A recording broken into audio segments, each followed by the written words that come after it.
probably the most organized and deadliest group that was out there. The POD was the boys of destructed everything we took. There was war that's being fought from the aftermath of regentrification. And I just want to take you through a Los Angeles City and show you what's going on over here. So this cute word of regentrification is it's real. Not only that, but the destruction of black little boys and black little girls that will get off into something else. It's all set up on a foundation, a firm foundation of mental health. So walk with me and let me show you what I see through my eyes. Angel of darkness, angel of darkness, the world is in your hand, but I will fight until the end. Angel of I seek refuge in God from the evil of myself. I seek refuge in God from the accursed Satan. In the name of God, he is gracious. I believe in God, I believe in the people. I was taught that the monster is his shaitan and all of his evils. I was taught he was man's enemy since Adam and Eve will always mislead you. Feel him breathing, saying what I want to hear, feeding my ego. But I say no and say peace to the angels on both of my shoulders. These are the cold ass poems of a soldier with a broken heart, a soul full of scars in the world full of stars. I'm a supernova, bullet holes in my window, hallways full of the piss and the piff smoke. Feeling like I'm hanging over an ocean of sharks and I'm holding on to a thin ass rope. Every day I fight for my life, my neck on the edge of a sharp ass knife. Tears in my eyes when I pray at night because I'm sad as fuck. I can't trust my wife. Need I say more? All of this pain that I can't ignore. Text messages and pictures of niggas on a fucking phone that I pay for. I rest my case, a real ass dude in love with the fake. Another mistake that I want to escape, but if I go, my kids won't be safe. Damn, Lord, I'm in a dark ass place, strip club for the girls. We talk about regentrification. We talk about crucifixion.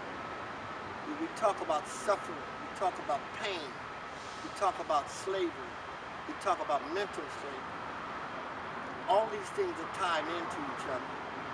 You know, in the opening, I wanted to talk to you about regentrification. Behind me is a parcel of land that actually could just be used to cultivate vegetables and herbs,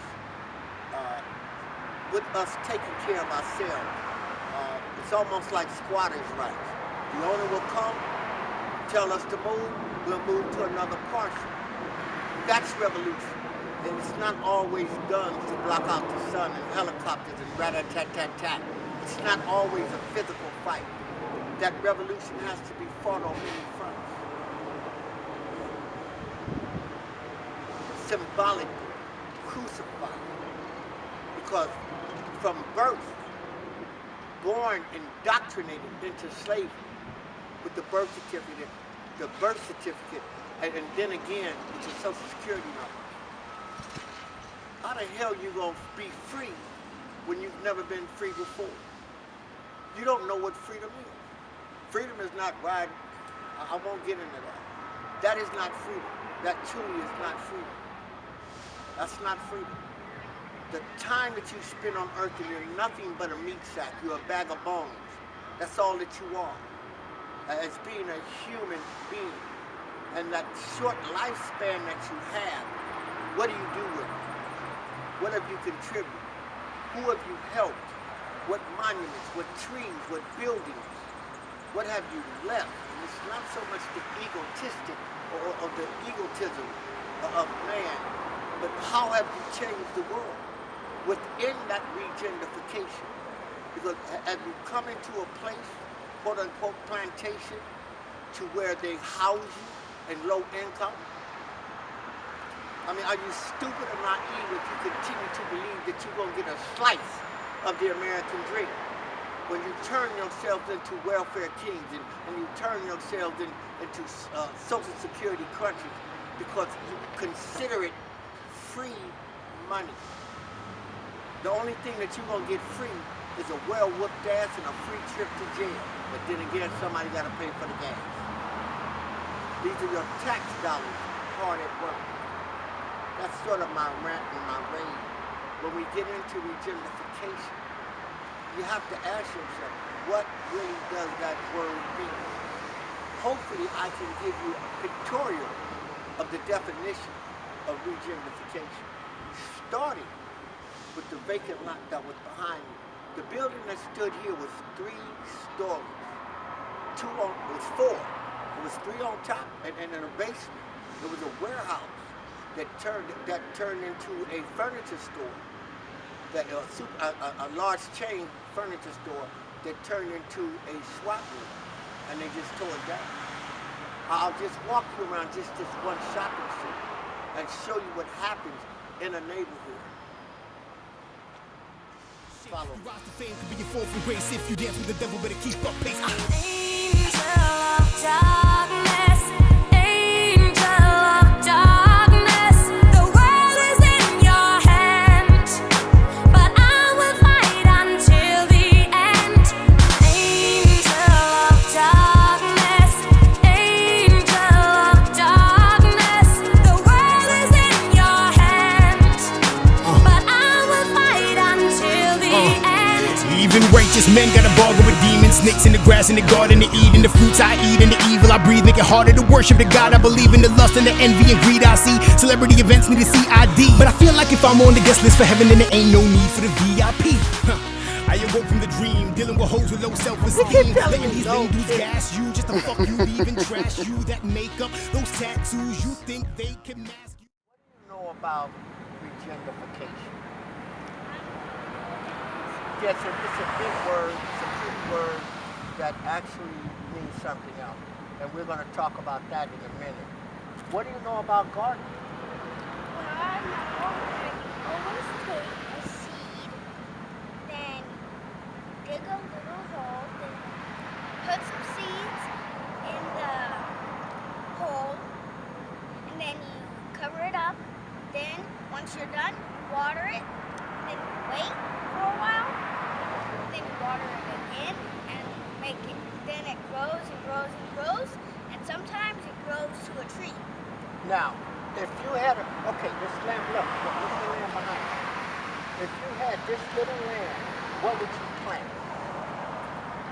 Well, I plant an orange tree, Oranges, yeah, and some cherries, cherries, and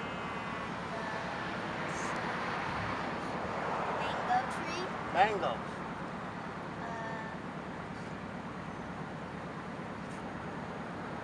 strawberry tree. strawberries.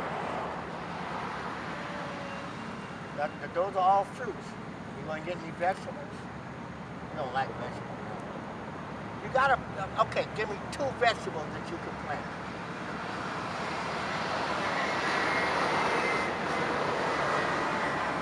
I know you love collard greens. And I don't even know what that is. You don't know what a collard green is? Salad. Those are green. Those are lettuce. That's lettuce. Oh, lettuce. What else? Cabbage. And the cabbage is good. Yeah, because I like it. In the salad, you would need what? What would you need in the salad? Tomatoes, right? So you got lettuce and tomatoes. Cabbage. And cabbage. Okay? So this is what I would like your generation. So you got computers on one hand, but we need to get back to the earth, to sweet black Mother Earth, and get our hands dirty. Like your ancestors did. Because Yeah, that won't be no problem. I always get dirty. I said that wouldn't be no problem. You always get dirty. Now let me ask you: if somebody came and said, "Hey, you can't plant anything here," what would you do? Well, still plant. Where? Here. Somewhere else? Nope. No, but it's their land. Okay, maybe. Now, what if they wanted to build a building here? What would you do? Well, I'll take the fruit Take the food. and take it with me. Where? Oh, No. Find another piece of land like this. Plant it right there. right there. Right there. And then look. The other thing you can do is make the plants at the house So you got plants here, you got plants at your house. I mean, you're just growing stuff everywhere.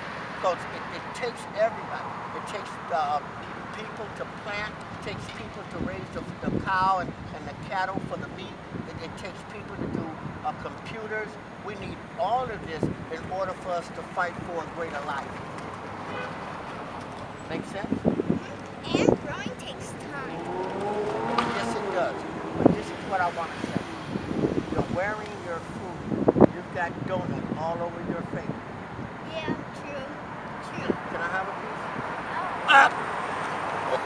Okay. Ain't no use fixing leaves on the tree when the tree's in the roots. Only God is my judge. Give me the boat to survive in the flood. Give me the hope that I need to be focused and shine even though I'm a diamond in mud. Wanted to be inspired by love, but the hate creeps up like beef in the club. Crucified inside of my mind, so the lines in my rhymes are like speaking in blood. No money, no medal, no prize when you try to be the truth in the world full of lies. No mercy like Cobra Kai. I still have hope when I close my eyes. I rise from the dead when the crows fly. Keep my faith in the Most High. Cause the devil is a liar, he needs a reminder that I am a fighter.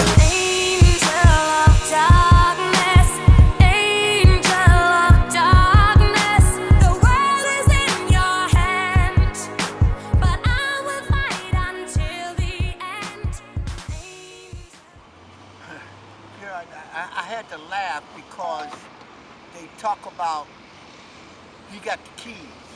When we're talking about penitentiary, my brothers in the pen, all nationalities, all races, all cultures, quote unquote. He has the keys. He's got the keys to the car. You know, he gets. If one, I may piss somebody off, but if one has the keys and you're inside of a locked down facility, what the hell can you open? And if you got the keys to the car, how far is that car going to travel? And what does it travel on? Thoughts from a possessed mind, thinking outside the box. We talk about re-entry, and you re-enter into regentrification. And as you saw, this is just part of one of the neighborhoods that I live in, that I belong to, that I call home.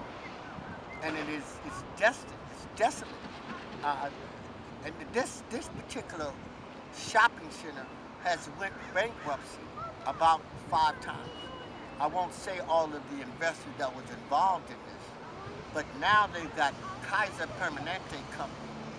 At least somebody is doing something. But then again, what is their self-interest? Now, along with Kaiser coming in, we've got the Crenshaw Quarter. That Crenshaw Quarter, they wanted to be like other parts of other communities, to where that Crenshaw Quarter is an open venue, 24 hours a day. I'm with bettering the community. I'm with a better quality of life. I am not with displacing people. Follow me on this. They couldn't get low-income people out of the houses that they had. One of the things that they did was the gang. You get on that FI card, but 3 FI cards, you graduated into the gang file. If your homies, your homegirls, your niggas, your bitches, I hate both those words because we use it now as a term of endearment. But if that target population says that it's mandatory for you to get your set tatted, it's mandatory that you will get 10 to 15 years of the gang enhancement on top of the time that you get for the original crime. 12, 13, 14 years old, you steal a car, GTA, Joyride. But you've got your gang tatted because you think you're cool, you're part of the hood, and you want to move into your OG status. They'll give you 6 months for the car, but they'll give you 10 years or 15 years of the gang enhancement. You got 15 years, 6 months for your first crime. So you go from elementary school to the penitentiary. So we look at the penitentiary. Inside that pen, they have playgrounds that is subconsciously and mentally saying that children can be brought up and born into a system and an area to where you go right into the penitentiary. We've given birth in the 80s to a generation of children that are not afraid of police, politics, preachers. They're not afraid of anything. They're not even afraid of God. They have no concept of God. With the illicit drugs that were sold to the mothers at that time, that generation of children suffered even more so from a mental illness without all of the labels. Without all of the labels. Just straight mental illness. On a firm foundation of me, and instant gratification. So the principles, the values, the morals are all gone. All this ties into that core of regentrification. Because if I can get you on the gang enhancement and you go to prison from the re-entry back into regentrification, you can come back to the neighborhood.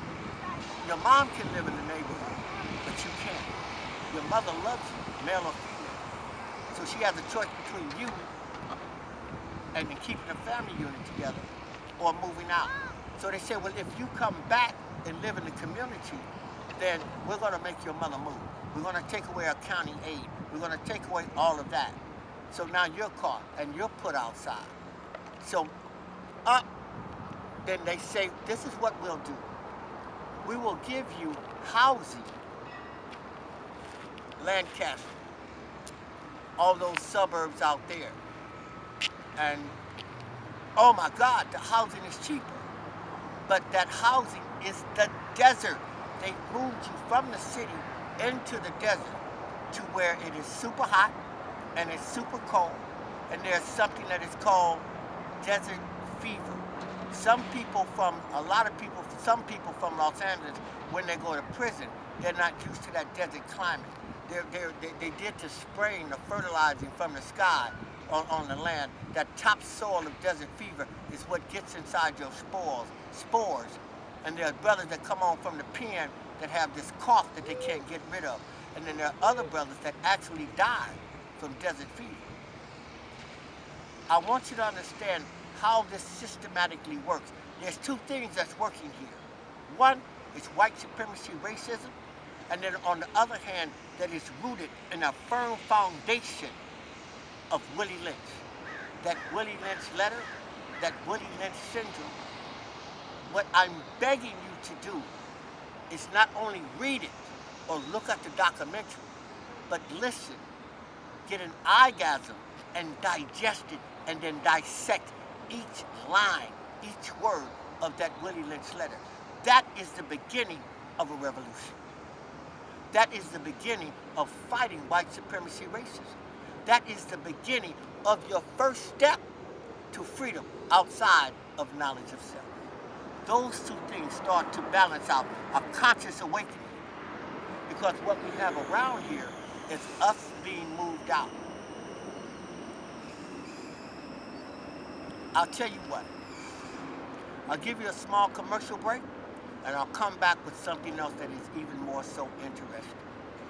But we have a contrast of brand new senior citizen homes that are built in the background, and then the foreshadow of those brand new homes is Tent City, a homeless encampment that is surrounded by nothing but dirt and trash. Welcome to Mr. Rodgers' neighborhood, the regentrification. Commercial break. I'll be back in 2 and 2. I got that from my team.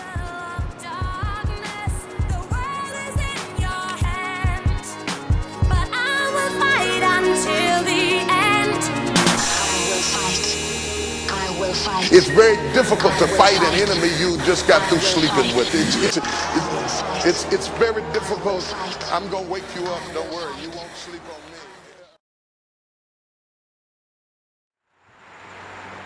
We talk about regentrification. As you can see, I'm in one of my businesses, and I ride around. I talk to the mothers. I talk to the children. I listen to the mothers. I listen to the children.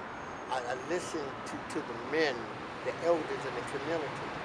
And that's a really nice word, regentrification. I want you to walk with me.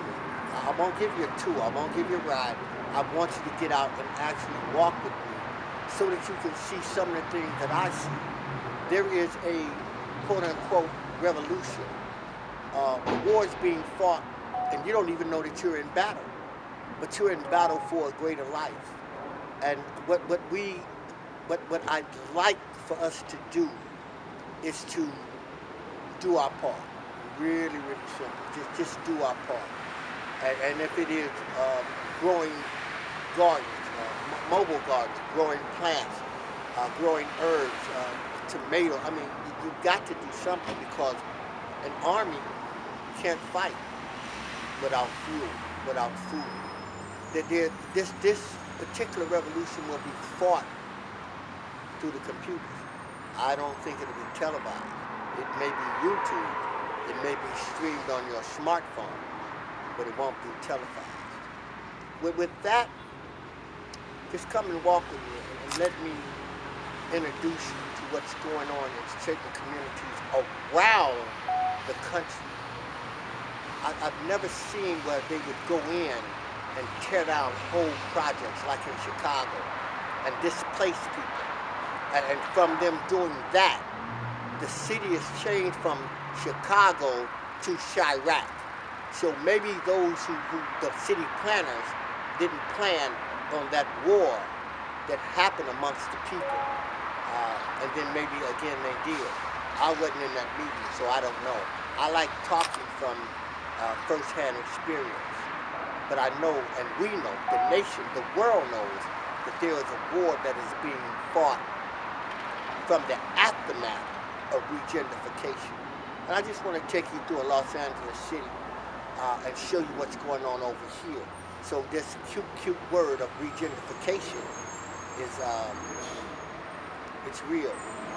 Not only that, but the destruction of black little boys and black little girls that will get off into something else. It's all set up on a foundation, a firm foundation of mental health. So walk with me and let me show you what I see through my eyes. If you get in the ring with the enemy, blow for blow, punch for punch, you're not ready for the level of warfare you're going to be hit with. He'll hit you in your finances and then uppercut you through your marriage, and he'll come back and put you in a full Nelson in your emotions. But I dare you to get backed up in a corner and say, wait a minute, devil, the battle is not mine. It belongs to the Lord, and I'm going to submit my way unto the Lord, and I know that God is going to bring me out. Touch somebody, tell them God is going to bring you out of this. I don't want to get happy. I will fight. I will fight. I will fight. I will fight. I will fight. I will fight. I will fight. I will fight. I will fight. I will fight.